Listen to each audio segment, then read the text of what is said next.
Football Uncensored podcast with me, Joe Mealing, asking John Sitton the questions. Jonathan, how are you? Sorry. No, it's the traditional. It's the traditional JOHN. I'm reeling, isn't I? I'm reeling. It ain't the first time I've been suspended by any stretch of the imagination. Yeah. I've had a 7-day suspension from Twitter for speaking up on behalf of just like proper people who just want to go and do a day's work and get on with their lives. You know what I mean?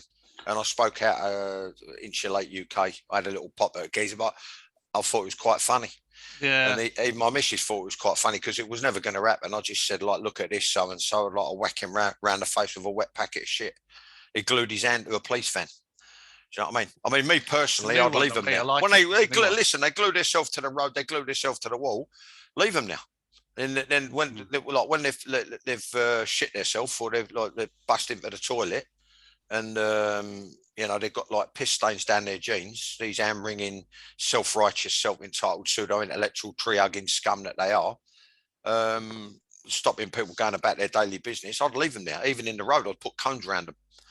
And then when they're screaming out for water, rocket and lettuce, vegan risotto, whatever it is they eat, then they'll soon be like, oh, can you get us a kettle of hot water? Yeah, so anyway, I thought it was quite funny, and then someone's obviously complained, and I got a Twitter ban, 7-day Twitter ban. Is that your first one? I've had a couple of 24-hour ones.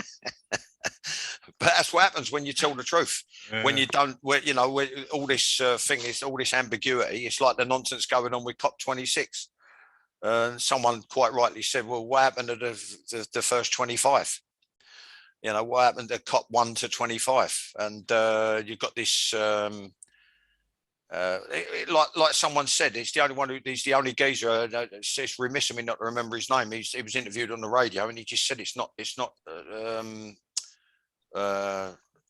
set in law. It's not law binding. It's guidance. It's just guidance and a declaration. It's not monolithic. Press release. I thought it was like the only geezer who's told it straight. Because neither of them, they're just going to do. They're just at the end of the day going to say, yeah, we'll do this, we'll do that, and they're just going to get on with doing what they want to do, like they've always done.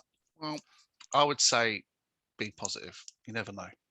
What with the septics and the tiddlywinks? Yeah, you never know. I mean, I do. To be honest, I listen to the African nations, and they, I can kind of see where they're coming from. They're like, the West have industrialized and polluted the world for the last 150 years, made all their money. The West. They've polluted the country for the last 150 years.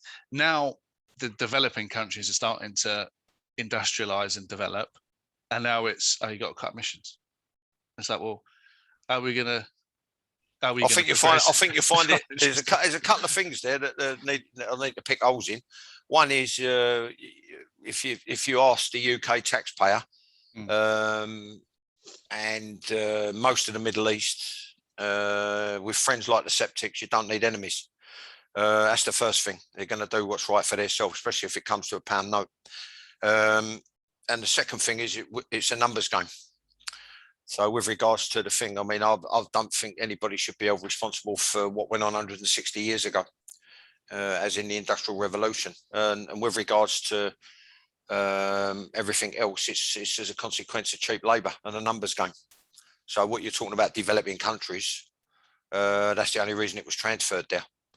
I mean, you look at like India, the deal between India and China, for the Indians they bought up vast swathes on leasehold of northern Queensland in Australia to mine thousands and thousands of megatons of coal a year to sell to the tiddlywinks, who basically started a war without firing a bullet from the Wuhan clan, sending over COVID and whatever. And then, cherry pick corporations around the world. It's all about financial power. But even in India, going back to them, I mean, when they nicked the cloth trade from the UK through cheap labour, they've polluted vast swathes of the subterranean water table because of dyes and the additives where they use. You know what I mean? So on it goes. In the meantime, I just want quality of life. Well, they said they'll be carbon. That they've proclaimed that they will aim to be carbon neutral by 2070. It's only another 49 years. Yeah. Well, you know, we won't be here. I won't be here. You might be. I won't be. I doubt. I'll be out. Fucking hell, I'll be 80. 49, so I'll be 111. I'll be 87. 86. Yeah. We'll see. I mean, at the end of the day, it's neo-imperialism, and three things I've said. It's neo-imperialism. So by the UK supposedly leading the way forward, when we're not even, when they showed the table the other week, we're not even in the top 12 or top 15 at the start of it. We're below like even Saudi Arabia. You know what I mean? A little principality in the Middle East at the end of the day with regards to you. So I'm right about that one. Yeah. So I'll be inclined if I was them to say, who do you think you are, telling us what to do? This is neo-imperialism. That's the first thing. Second thing is, all right, if we're all going to hold hands and sing Kumbaya, then basically I think it's the creation of an industry. And in the UK... Which is the only way change happens in capitalism, to be fair. What, with regards to what? Creating an industry, creating a for-profit. Oh yeah, loads of people around it. Oh yeah, and jobs. Yeah. Well, now you've got climate control or climate change correspondence in the media. Yeah, reporting on what someone said. Yeah, when in effect, the UK, a long way pre-COVID, I think we're responsible for something like 0.18% of the world's emissions. Then they said during COVID, because no one went anywhere, it's post-apocalyptic anyway. There was an 11% drop on that. And someone asked me about London, which I said is 8%. Funny enough, it was an American. And he said, can you work it out? 0.18% divided by 8%. I said, yeah, probably the way I did with Uber's tax bill. I could work it out with a pen and paper. And he said, this is it's an eerie coincidence. I'm a math professor, he said. So I said, what, mathematics? He went, yes. I said, well, surely the abbreviation's got to be maths. So he started laughing. And he said, I'll teach. I'm a math professor at a college in the US. And he said, it's roughly in the ballpark, 0.18% divided by 8% is roughly 0.04%. I said, well, I'll rest my case. And yet they've wasted billions on trying to convince everyone, an aging population. And I would say probably outnumbered in terms of indigenous now, people that come to this country who don't cycle or walk. They prefer to drive Mercedes and Range Rovers. Especially in London. I suggest that it's a numbers game, and I rest my case because they're not going to convince these people to walk and cycle, and it's a waste of like billions and billions of pounds. But there we have it. It's the creation of an industry, and one of it was laying tarmac and curbstone on the embankment, 400 million alone. I think it's one of the biggest wastes of money I've ever seen in my lifetime. Yeah. On the Saudis, I'm just trying to segue into the football. They are trying to diversify in terms of obviously they're oil rich and they're trying to diversify. One of the ways they're diversifying is buying football clubs, which obviously they bought Newcastle, and the first thing they did was swap Steve Bruce for Eddie Howe. Just quickly, I know we didn't prep for this question, but it just reminded me because you were talking about Saudis and whatnot and oil. Plant many bulbs, Joe. Plant many bulbs. Plant many bulbs. See what sprouts. So just quickly on Eddie Howe, because there's been a lot of managerial changes, which we'll discuss in this episode. And the first one being Eddie Howe going into Newcastle. What do you reckon? Will he keep him up? Do you like Eddie Howe? Yeah, I did, but then I thought he's like latter day. He lost his way at Bournemouth, obviously resulting in relegation. But I just I didn't like the way he was coming across. He come across as a bit surly, unjustifiably so. Bit surly, bit smug, bit en vogue. And then when they done the thing on him, I didn't see any coaching or organisation, which I would like to have seen. Yeah. All this screaming at players, find a way, find a way.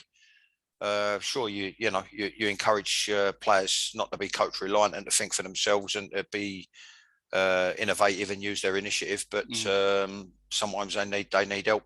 Yeah. I'm sure he comes across. And then what I find surprising is but it happens a lot in football. Is he's number two. Jason Tyndall, he stayed on thinking that he could resurrect the club and bring it back up, having worked for the Eddie Howe for years and years and years. I think I'd have been hurt by that.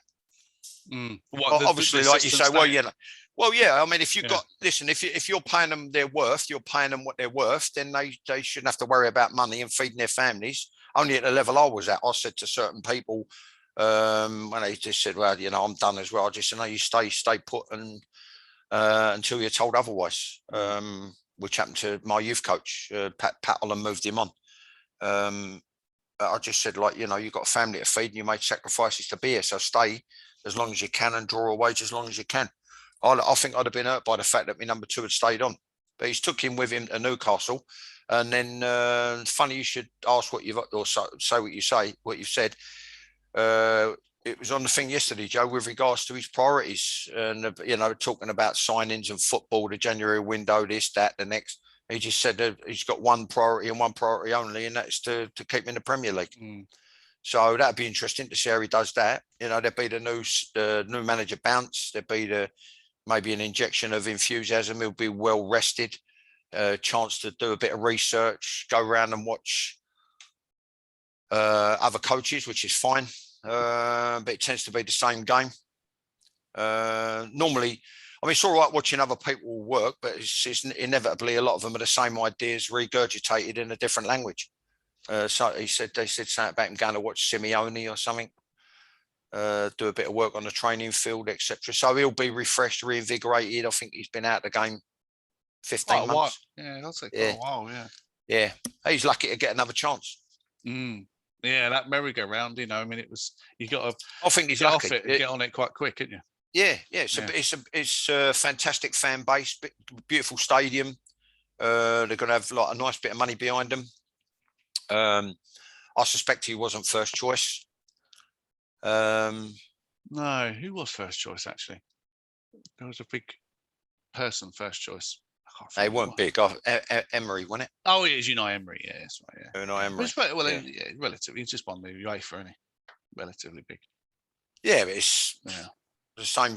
You know what I mean? It's all people with staff as big as the UN delegation, and they're good. You know, they shake the right hands, and they're involved with the right agents, and on it goes. Yeah, it's just like the minute. But apparently he's still. He got a massive settlement to leave Arsenal as well, so he's still living off of that. Yeah, I mean, he should be all right in short term, but I think medium and long term, it remains to be seen, which is an obvious thing to say. Me personally, I don't think it doesn't matter who goes there. It's either run right or it's not run right, and now like backed by country's GDP. Part of their GDP. The bottom line is there's one or two ways you can slowly but surely build a club, or you can throw money at it. Yeah, it seems like, I mean, there was a statistic that I don't know if it's Man City or I think it might even be Everton. I think Everton have spent 500 mil approximately, and they haven't really improved. No. So. And obviously Newcastle are in a worse position than Everton. So they're saying like they're going to have to, I mean, Man City have spent $1 billion. Yeah. So they're going to have to spend a lot of money to get to anywhere near competing for the league. Like there's 4 divisions. I think you've got 4 grades of player. And like 4 divisions of 4 grades of player, you've mixed in with that, you've probably got 4 grades of manager. Maybe even it might even come down to 2 or 3. Some are given the chance to resurrect, some are not. And then it depends on the strategy, the club strategy, Joe. If you could talk to someone and say, yeah, if we go this route, and give them the whys and the wherefores and the ifs and buts, or you can go this route. And what City have done, they've made mistakes. They've bought the best player for that position within a set criteria. Like I've kept saying in previous podcasts, you've got maybe between a 5 and 7 point criteria for each player in each position. And you would think that they've gone out more or less, give or take the odd one, the best player in more or less in the world, or in sort of in the top 3 in the world in that position. You know, in terms of how gifted they are. Yeah.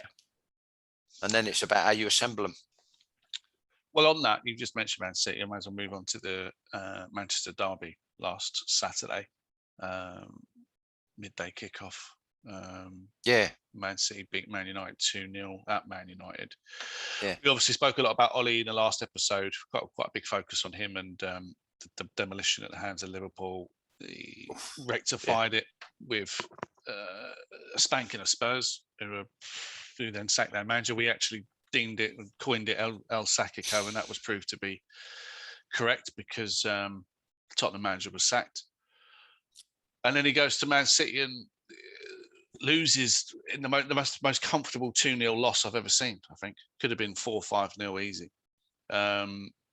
And yeah, where does he go from here? Do you think Man United have already made the decision to sack him at the end of the season? You know, I've seen on Twitter a lot of Man United fans are pissed off because the Spurs victory they believe kept Ollie in a job when Conte was available. They win the game, Spurs lose the game, Spurs sack the manager and bring Conte in. Where Man United fans are saying we could have, we should have had Conte. So it's a right old mess at Man United. And can you see it being rectified in any way other than Ollie going now? I think he's probably on borrowed time. It might be an obvious thing to say, but at least we've come on here and said it. I mean, after the 5-0, had the 5-0 thing, and after 2 results in particular, I forgot the other one. I think it might have been a 2-0 defeat to somebody, or lost 3-2 to Leicester, didn't they? Right, so 3-2 to Leicester, and I think the 5-0 to Manchester City. And apparently, one of their ex-players, Gary Neville, does a podcast, and for some reason, he declined to do the 2 podcasts after those 2 defeats. It wasn't as if he was going to run out of superlatives, because there were none to give anybody, and he probably just got fed up with saying the same old thing and criticising. But I think it can be unravelled in the respect that tactically things needed to be spot on, and they weren't. I thought he was outthought by Guardiola. Guardiola sort of. I think it was a little bit tongue-in-cheek after the game, which I'll come to. But most importantly for me, I thought, considering it was a derby as well, I thought Man United were far too passive. Any game that's got every game, as far as I was concerned, had an edge to it, because for me it was about consistency. And if managers are played under, looked back, I think it's fair to say that I was a very, very consistent, decent defender, and they don't make defenders like me anymore. Even if it was 7.5 out of 10 every week, an 8 would maybe be a flick on at the near post to get an assist for a corner, which I did in abundance. A 9 would be that, and you maybe nick a goal yourself from a set piece. All you're asking for is consistency, but for me there was no edge, Joe, to the game in terms of United, where intensity. I was accused as a manager and as a coach of being too intense. Well, I think on a match day, if you can't be intense on a match day, when can you be? Yeah, that's right. You understand what I mean? It's a profession, isn't it? Yeah, exactly. And apart from anything else, it's a declaration of that intensity is a declaration of intent. You understand? Yes. There was no edge to anyone flying in, putting a foot in, etc. And then a little bit tongue in cheek afterwards, Pep said, like, we knew they'd press high, which was good for us because we knew we could keep the ball and then look for the openings in behind. Obviously paraphrasing to a large extent, but I got the gist of what he was saying, as in we'll set up like this, guys, and then if and when they press, we've got the ability to play around them, and then we'll look for that because they've pushed up on us, which I said is you've got to make your mind up. whether you defend and press high up the field, in which case it doesn't matter high or low. It's got to be right. Everything's got to be right. Everything's got to be set up, and everyone's got to know their jobs, and everyone's got to be in a position to cover their mate. So if you press high up the field, you're going to leave space, plenty of grass in behind, which City exploited. Or you can, like a lot of teams, they concede the ball they retreat to a certain area, let's say 10 yards inside the opposition half, and then hold the line as long as there's pressure on the ball, maybe just outside their own penalty area. But what I'm seeing, I saw a lot of nonsense over the weekend where even Liverpool, they're trying to hold a line when there was no pressure on the ball. And there were people were making runs and they were just holding a line. And I just thought, what are you doing? You've got to pick the run off. Yeah. But sticking to United City, I just thought that there was a massive gulf in what I saw, not just in terms of players, but maybe organisation. Yeah, no, I don't know if I'm sure you did see this, but I found it interesting that Ollie played 3 centre halves. He played Derek Bailly, the Swedish fella, forget his name, and Maguire, Lindelof and Maguire. Yeah. Knowing that Man City don't have a centre forward. Yeah. Why would you play or a false nine? False something. I think it started with De Bruyne there, then Foden comes in. They interchange it. Silva comes in, but essentially 3 centre midfielders.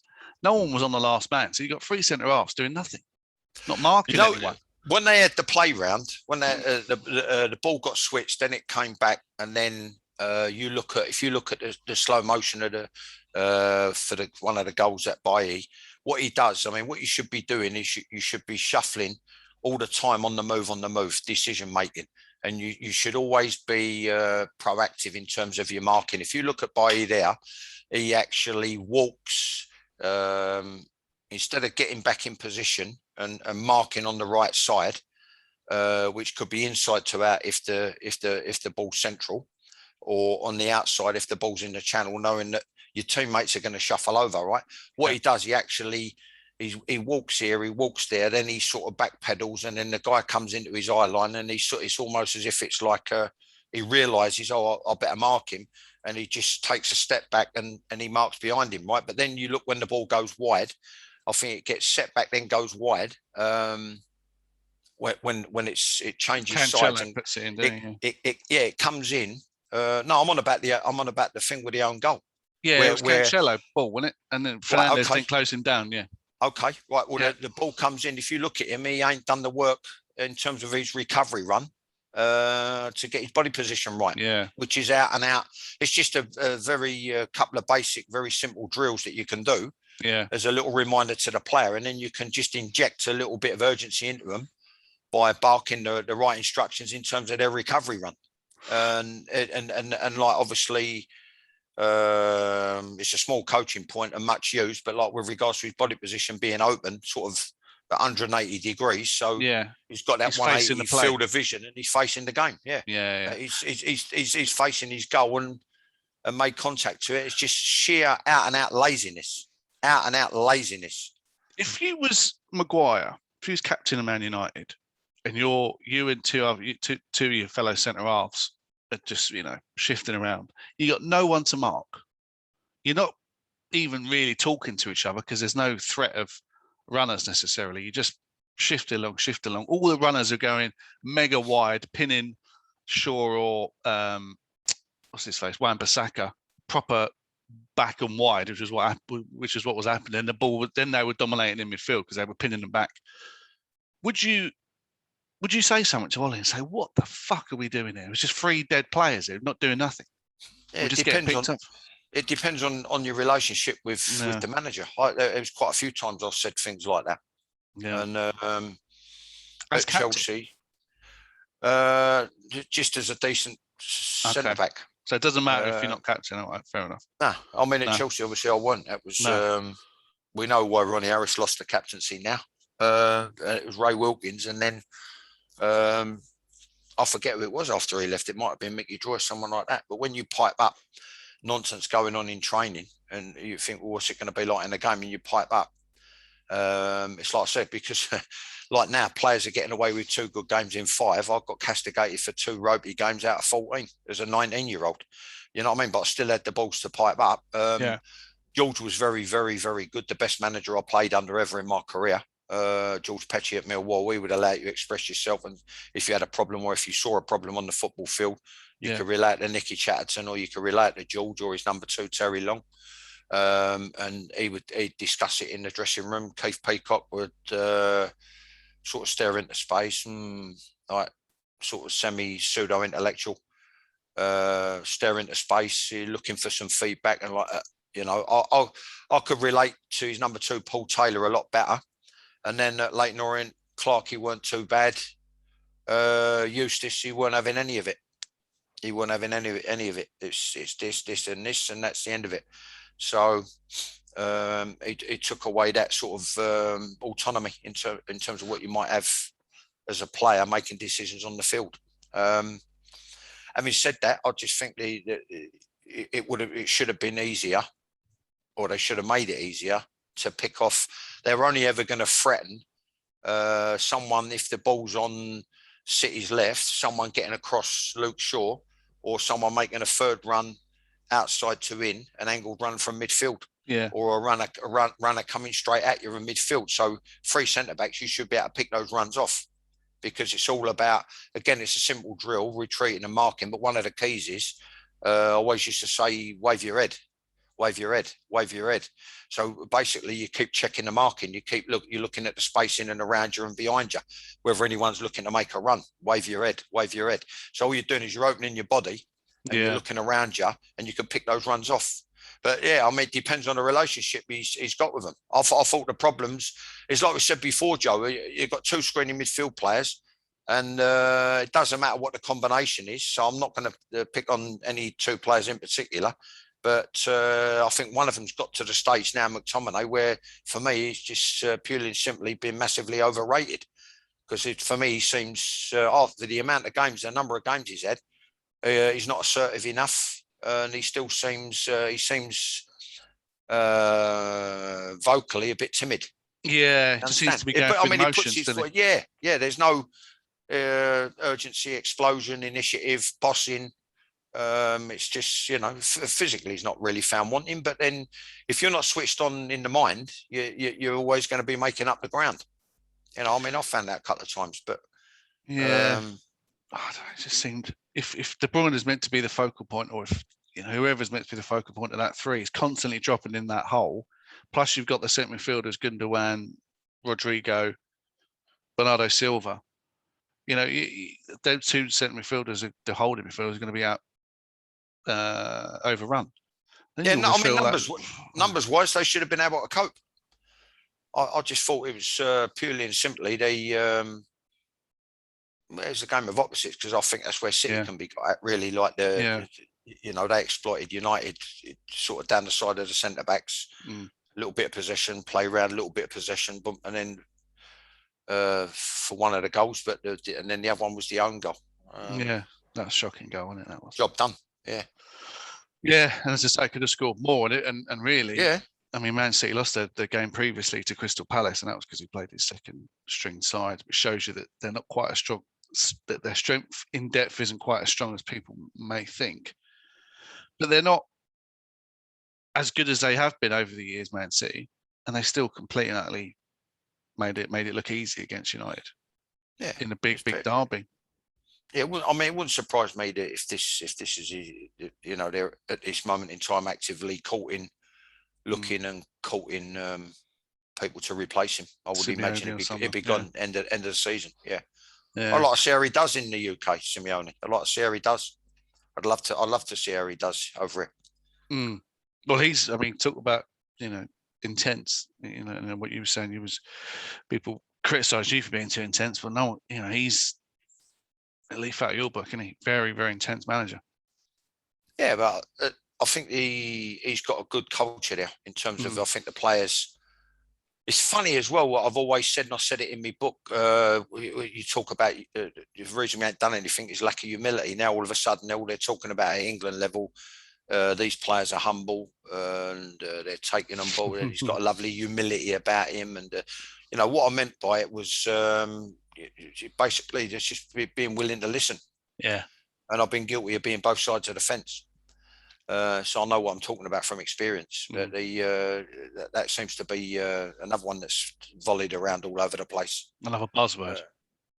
Yeah, he's got a lovely humility about him, etc., etc. Yeah, someone's used it about thing that not that humble, whereby three kids, you know, can't sort of cry off and ask for a rest.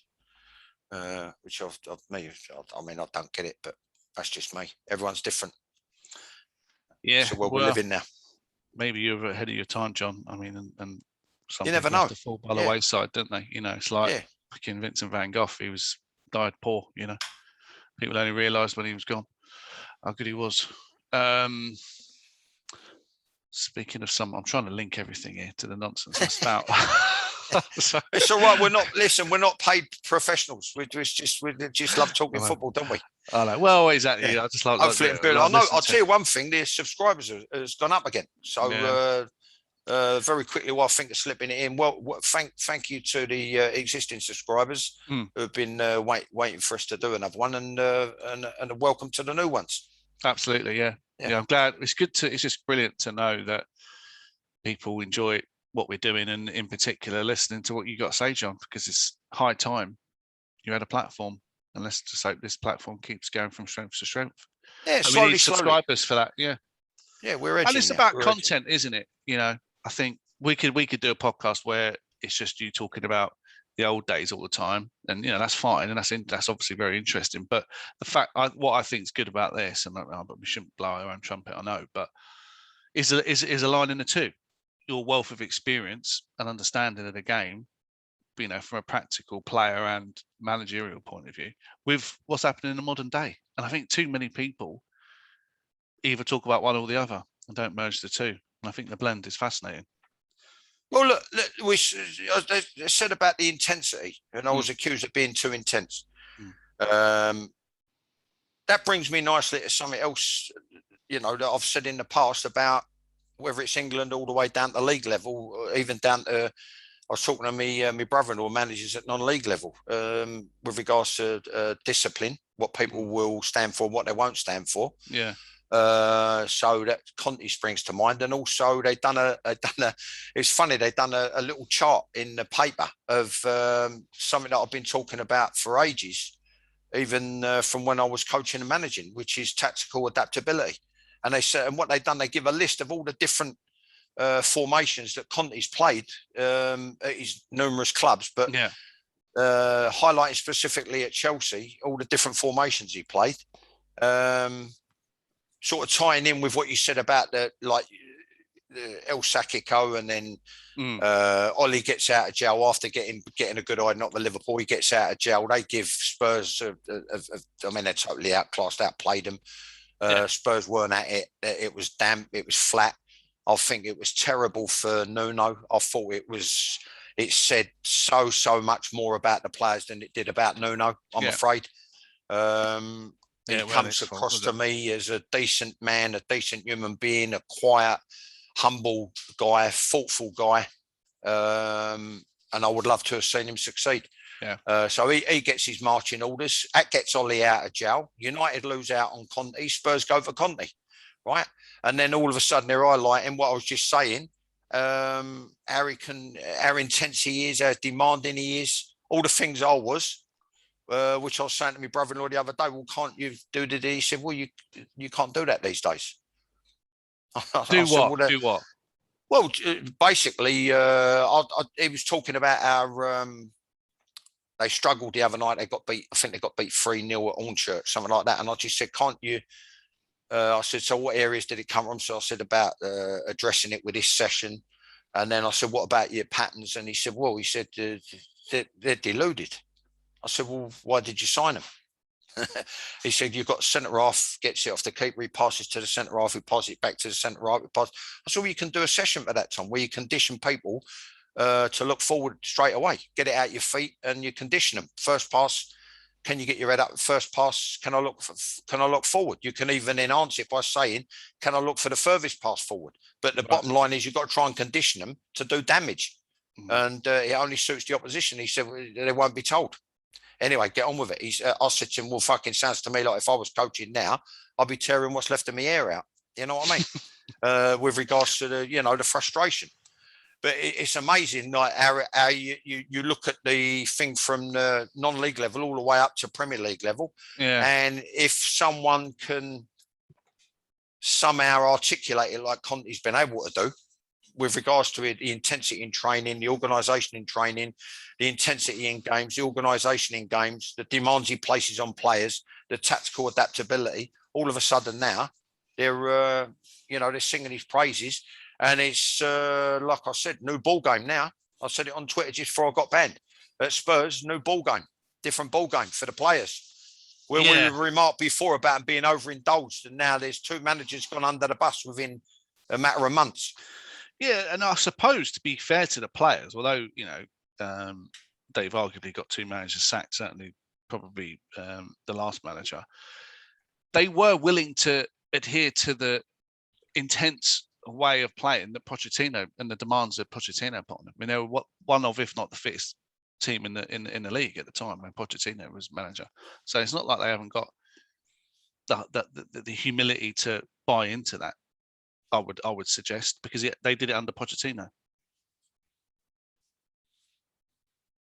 There's a couple of free things here. One is when he started, most of them were 6 years younger. Yeah. Which I've always said, it's the way the game's going. It's about, even for when I've played, from that first whistle, it's about, when you talk about intensity, Joe, that's born of intent, born of energy, born of setting the tempo, right? Yeah. So what you've got to bear in mind is a lot of players, when he first went there, they said they're now 6 years down the line. Even during his reign, say 2.5 years into his reign, I was saying they've got to look to replace him, because they were all getting old together. Yeah. And I just think too many of them were in the comfort zone.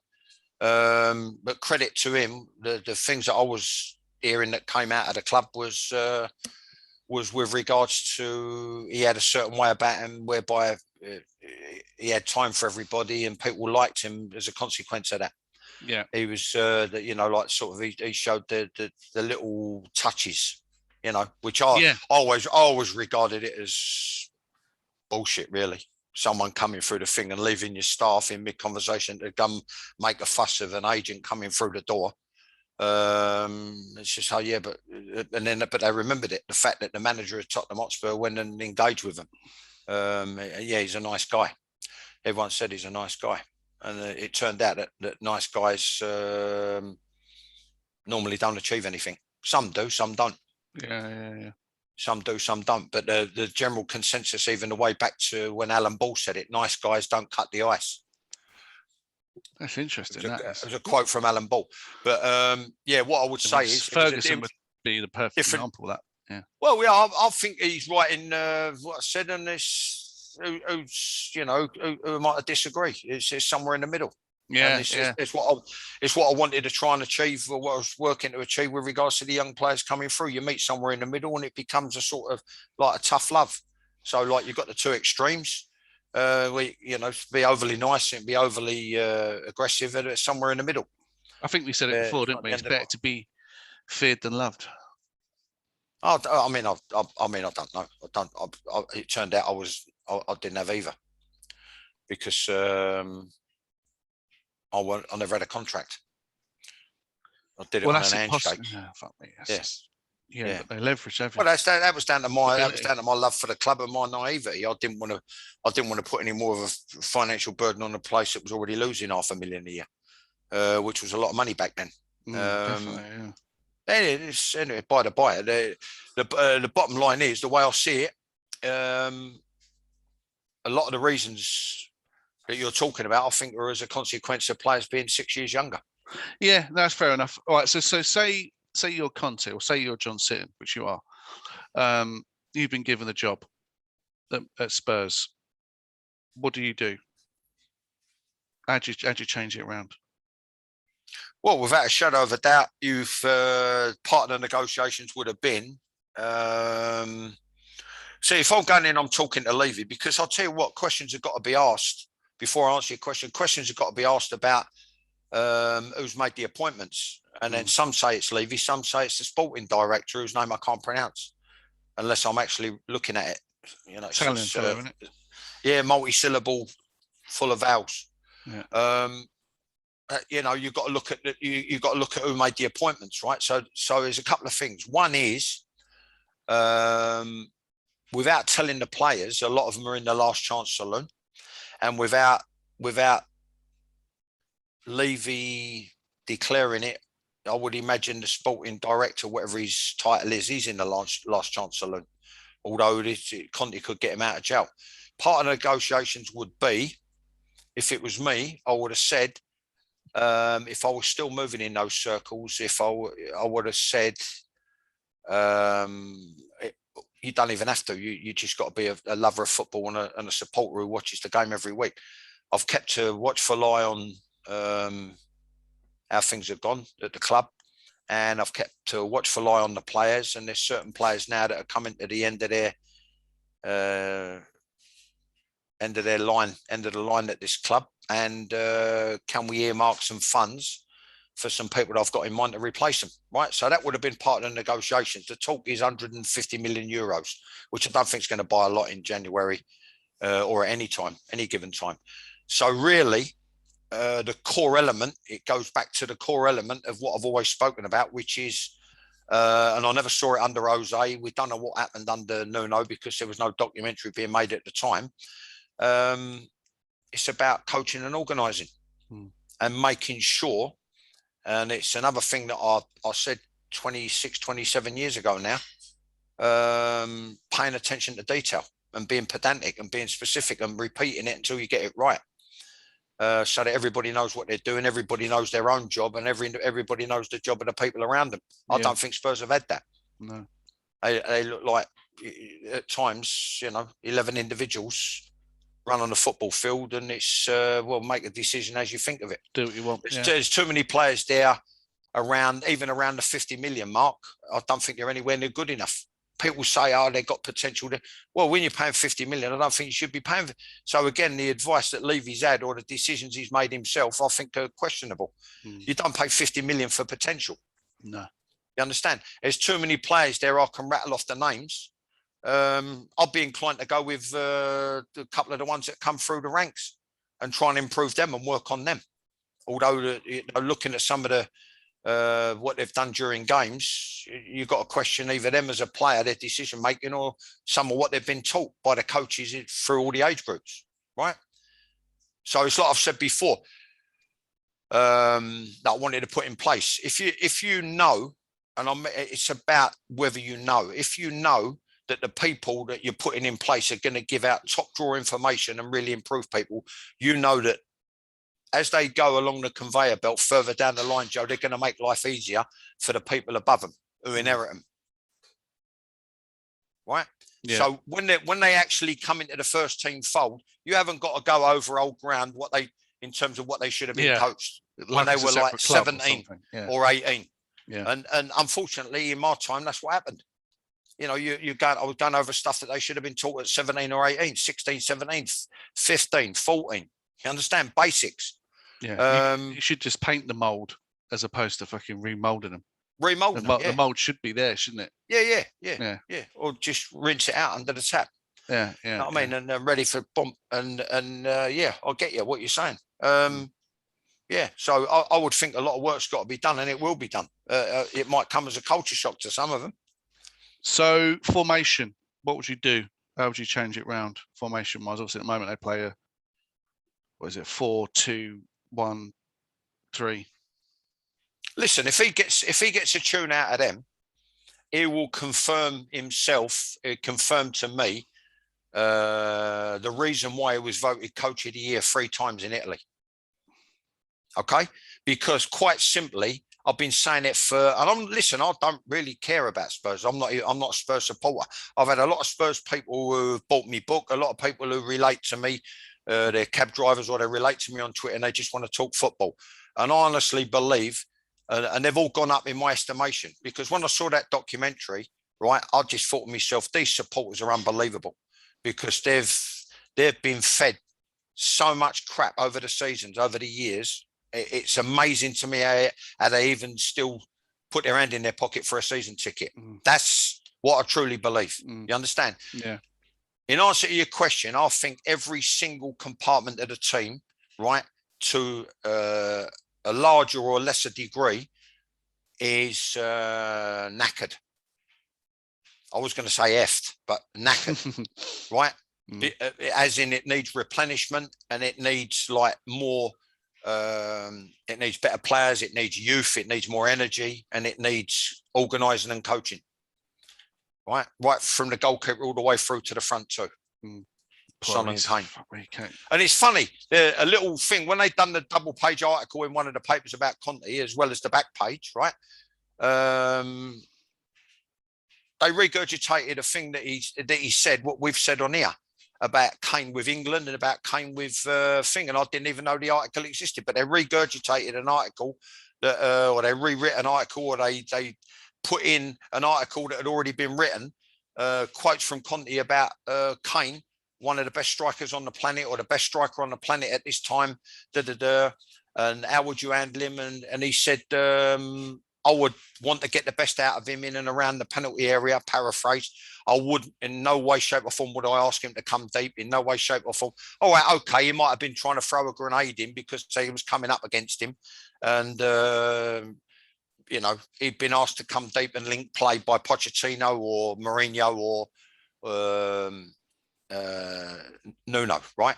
So he might have been throwing a grenade in to try and think, sow seeds of doubt, right? Yeah. In Kane's mind, in the coach's mind, in his teammates' mind. That's what happens. That's what goes on with mind games. You understand? And that's why you've got to be totally focused on your own stuff. And you look at it and you just think, tongue in cheek, you have a little smile at yourself, you just go like, fucking idiot, that's an insult to my intelligence. You understand what I mean? Trying to get me at it, trying to play silly games like that. Yeah. He should just worry about organising his own team. But what he said, he's slight paraphrase is what we've said with regards to Kane with Spurs and England. He's been coming too deep, and he wouldn't allow it. He'd keep him eye up the field, where he does the most damage. Which you'd assume he would do well, considering he said that, and that seems like you've been saying for a long time. Glaringly obvious. It is, but the thing is, Joe, it is glaring obvious. But the thing is, this is the next question: who have they got to? What areas of the field are they looking to exploit, and who have they got to exploit those areas in terms of creating chances? Have they got cultured fullbacks who can get high and wide and whip in great crosses? That's an emphatic no. Have they got a cultured midfield player really who can thread a pass? No, or an Eriksen type character. Yeah, an Eriksen type character, or a Modric before him. Who can? The people don't realise what a great side he had, Harry Redknapp. Yeah, and they're all like in raptures over him getting them into the top four and the thing and all that. Unbelievable side they had. Unbelievable side. The last really decent side, and you had the speculation over the court case, whether he was going to manage England and whether he was going to get money from Levy to replenish the squad. So it all added up to it's easier to get rid of him. You understand? Instead of building on what they had. So again, it goes back to, do we ask questions of above management level? Yeah. You know what I mean? It's every single compartment in that team, for one reason or another, is knackered. So quick question, just last question on that then. Do you expect him to be a success? Yes or no? No. Don't. No, it's good. No. And I had him down. I had him down as he might make them slightly harder to beat. Yeah. But I just think in the end, the new manager bounce and his ways, I think will wear thin.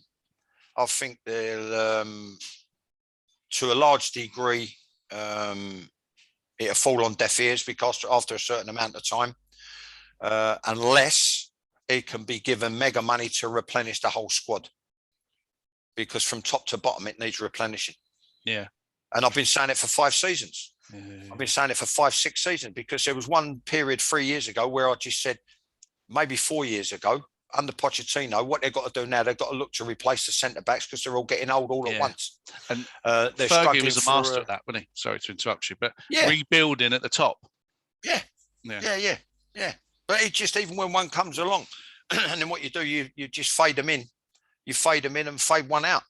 And then for me, when they started chopping and changing centre backs, it's 5 years too late. And look on the other side, is it Aurier? I mean, how much did he cost? What a waste of money he's been. Well, the kids they brought in to replace him don't seem. He seems worse to me. Well, another waste Emerson of money. Couldn't get in at Barcelona. He's been fired out on loan. Yeah. You know, well, I said to you about I like Dyer on the documentary. I like the fact that I like the way he conducted himself. I like the way he trained. He was very intense about his training, his replenishment, and da. But I did say, I think I said it probably about 15 podcasts ago. Unless he gets help, he'll never be a centre back as long as he's got a hole in his arse, because he's too easily cut open. You understand? Down the sides, especially down the sides, or especially when he's isolated centrally. He makes the wrong decisions. We don't know. You don't know unless you're sitting in the front couple of rows. But he seems to me, it doesn't seem to me to be particularly vocal in terms of, I'll come through with someone, and when I finally got a grip of myself, I was one of them. I would boss people to make the game easy for myself. Yeah. But you look at good centre backs down the years.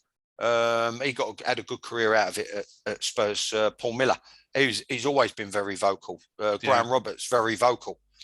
You know, they make themselves hard to beat and break down by bossing the people at the side of them and in front of them. Yeah, should be. But then when you win it, you just like, you know, that's where the jealous bit came in. Like, you know, you win it and you roll the ball to Glenn or Ozzy Ardiles. Yeah. When I played, if I could find him, I rolled it to John Bumstead. There's a difference. Yeah, I thought he was going to say Butch Wilkins, but after Butch left, no one wanted the ball. No. Yeah, it's like I mean, he's all right. He's a good lad, top lad, and all that. He had a phenomenal career, but to my astonishment, he's the one. I've never revealed his identity, but I will now. I played with him in the South East Counties Division 2, South East Counties Division 1 football combination in the first team. Never demanded the ball off me once. Never wanted the ball. Who? Johnny Bumstead. Yeah. But great pro and a great lad. And he had a mega career at Stamford Bridge, and a lot of people didn't. Yeah, so it's whatever the flavour of the month is at the time. There's a joke there somewhere. Just lastly, hot off the press, Stevie Gerrard has replaced Dean Smith at Aston Villa. Yeah. From Rangers, won the league at Rangers. It's not the Rock, with Celtic keep winning it. Will he be a success? Is he a good appointment, or is it another Frank Lampard situation? Well, it's a good appointment, but I don't know whether it'd be successful or not. There are another club spent mega money. Yeah. I think I've been proved right with my little implications and little veiled messages on Twitter about Dean Smith.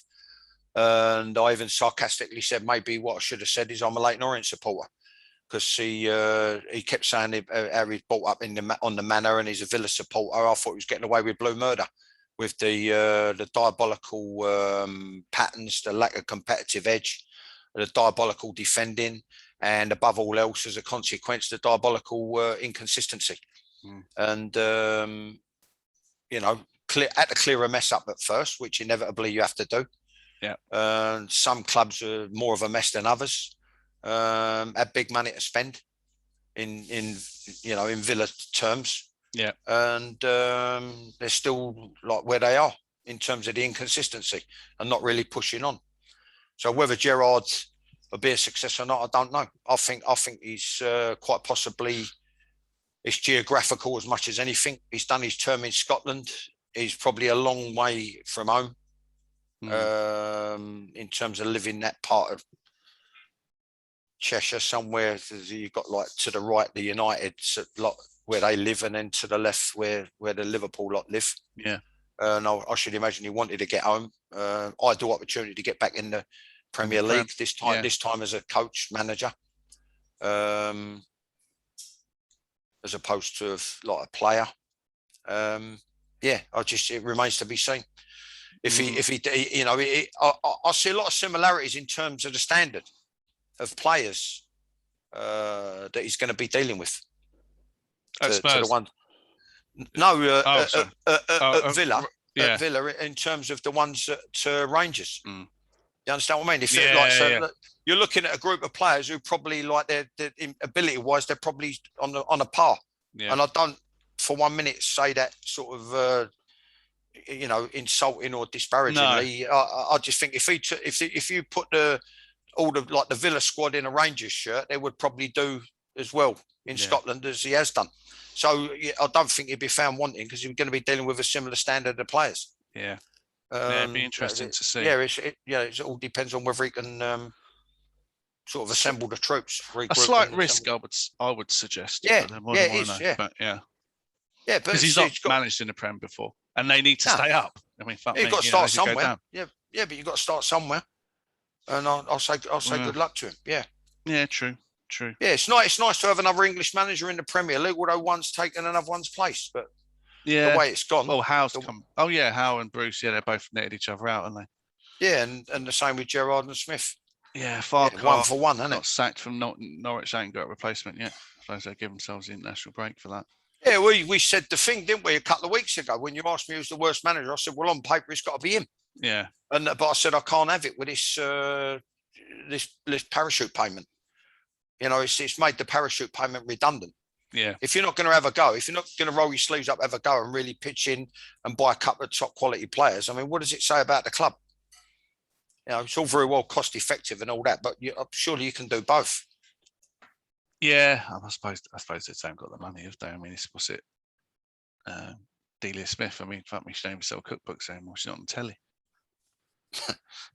Either that, Joe, or they don't trust him with the money. Because look, break it down. I was thinking about it the other day, right? When I said to you about it, when you asked who's the worst in, and you said who's the best at the moment. I said pound for pound, it's Moyes, right? Yeah. And they've had another couple of good weeks, right? Yeah. So you look at Farquhar, what they've done. He's come now, and they're doing all right, initial impact, and then they got relegated. Then they said, "What we'll do? We get the parachute payment. We'll leave him in situ," which was quite brave. Yeah, but knowing that they had Premier League players, didn't lose anyone. Yeah, they didn't really lose. So, and then it's got to be good management and all that. But I just think like that knowledge sort of breeds confidence. Yeah, right. In terms of like we're really and truly by and large we're better man to man than anybody else. We should be all right. So then it's about getting them to apply themselves. They bounced straight back, right, and they still. I think apart from maybe one signing, that didn't give him any money. No, a couple of loanees, wasn't it? Couple of loans, and he ain't had a game. Billy Gilmore keeps saying. Billy Gilmore ain't had a game. Yeah. Or at least I ain't seen him have a game. I think he's been kept out of team now. By that, to be fair, he looked quite good. They highlighted him a match of the day. Kid, because obviously won their first game against Brentford. I forget his name, but young kid. I'd sign him, Billy Gilmore. I said Chelsea should be building a team around him. Obviously, some are more like Mount, a little bit more physically stronger, a little bit more manly at the moment. But if I was like a United or a City or even an Arsenal, I think you make a cracking Arsenal player under Arteta. Yeah, or Spurs. Yeah. And Spurs in particular, it's a good shout. It's an even better shout than mine because they need that spark of creativity. Yeah. Which and Billy's got a bit of both. He's better than Skip. I mean, it sounds awful, but I don't know if you could be I don't think you could be a top footballer with a name like Skip. Do you know what I mean? I do, yeah, I suppose. Don't really, it was only that was a joke. That was a joke. On that note, I really need to go to the loo, John. I'm gonna have to cut it off. Too much information. Yeah, no, sorry.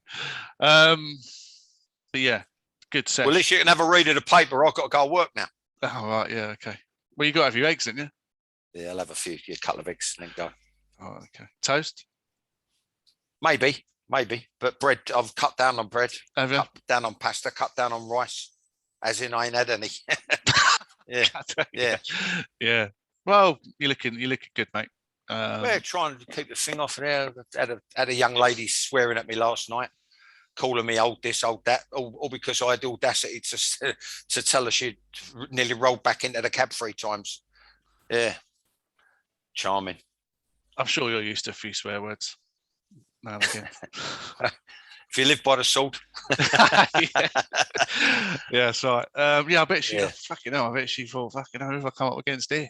Well, it's a culture shock. It was a culture shock because I've been with my missus 45 years. And I can honestly say, although she's got more formidable with age, she's never really, I've never heard her swear. She's definitely never sworn at me or the kids. No. She's always had this calm serenity about her until, like I say, a little bit more formidable with age she's got. But no, it's just a bit of a culture shock to me. I just either that or I'm starting to look like an easy target because I've got a grey beard. I couldn't possibly comment on that. Oh, you old this, you old that. I was getting it all. I just thought, nice girl. Yeah. Oh, exactly. That's all you can do. Just laugh. That's the best thing, isn't it? What can you do? Yeah. I've just got to wait and see whether I get a letter off the carriage office now. I'm sure you'll be all right, mate. So, well, you might want to get CCTV in your cab just to cover your ass. Yeah, I'll have to. Yeah, I'll have to. Yeah. Ideally, I want a new one. If you've got a nice thing to take me up to retirement, a nice 17 plate with a 12-year limit to take me up to 2029. I'll be 70, and then not really and truly, if I ain't already brown bread, I've got to call it a day at 70. Yeah. Well, if anyone's listening, John's in the market. Yeah, I'm in the market. Yeah.